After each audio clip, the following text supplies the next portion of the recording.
रतोदर मां रिपोर्ट शामिल कंदासीं त रतोदर भरिसां ॻोठ मीरवाज शहर ते राति देर सां पुलिस चढ़ाई कई आहे। मुबैना औरत फोती आहे।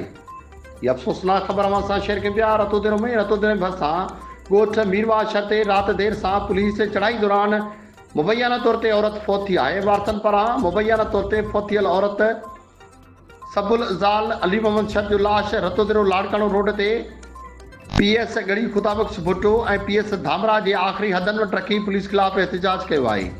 हुन मौक़े ते मुज़ाहिरीन गुलाम सिंह शर, अमीर अली शर, रहीम अली शर, मोहम्मद हयात, अहमद खान, कश्मीरा शर, अकबर खातू ऐं ॿियनि मीडिया ॾांहुं दाहींदे इल्ज़ाम हयो आहे त राति देर सां ASP हैदराबाद हैदर शाह पुलिस अटाला साण करे असांजे घरनि ते चढ़ाई कई।